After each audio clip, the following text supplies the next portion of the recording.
অনেক মজাদার স্যান্ডউইচের রেসিপি নিয়ে আমি চলে আসলাম আপনাদের সাথে শেয়ার করতে। তো এর জন্য আমি নিয়েছি একটা মুরগির বুকের মাংস আর 2টা তেজপাতা, 1 চা চামচ রসুন বাটা, আধা চা চামচ গোলমরিচ দিয়ে এটা আমি সিদ্ধ করে নিব।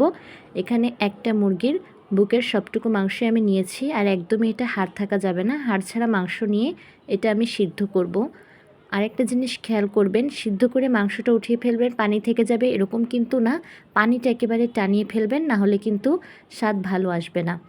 একেবারে পানি যখন টেনে গিয়েছে তখন আমি মাংসটা উঠিয়ে 2টো কাঁটা চামচের সাহায্যে এভাবে ঝুড়ি ঝুড়ি করে নিচ্ছি, মাংসগুলো আলাদা করে নিচ্ছি। সবগুলো মাংস আলাদা করার পরে আমি নিচ্ছি ধনেপাতা কুচি, মরিচ কুচি, রসুন কুচি, পেঁয়াজ কুচি, এবং সেই প্যানে আমি তেল দিয়ে তেল গরম করার পরে রসুন কুচি, পেঁয়াজ কুচি আর কাঁচামরিচ কুচিটা দিয়ে দিলাম। দিয়ে এটা নেড়েচেড়ে ভেজে নেব।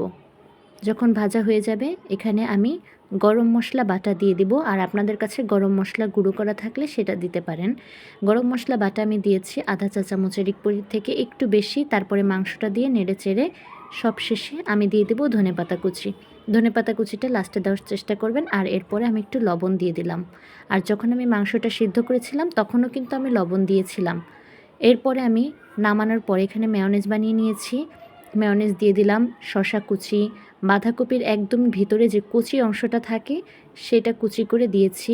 মেয়োনেজ আমি অল্প অল্প করে দিচ্ছি, যতটুকু দরকার আর কি। এরকম সুন্দর করে মেয়োনেজ আর আপনার সব কিছু হয়ে মিশানোর পরে এখানে আমি গোলমরিচের গুঁড়ো দিয়ে সুন্দর করে নেড়েচেড়ে নিয়ে নেব। কত সহজে বানিয়ে ফেলছি স্যান্ডউইচ, দেখছেনই তো।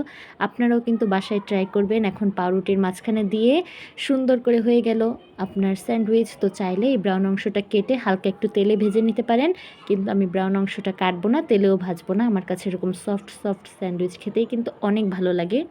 মজার মজার রেসিপি পেতে চ্যানেলটি সাবস্ক্রাইব করুন, ফলো দিয়ে পাশে থাকুন।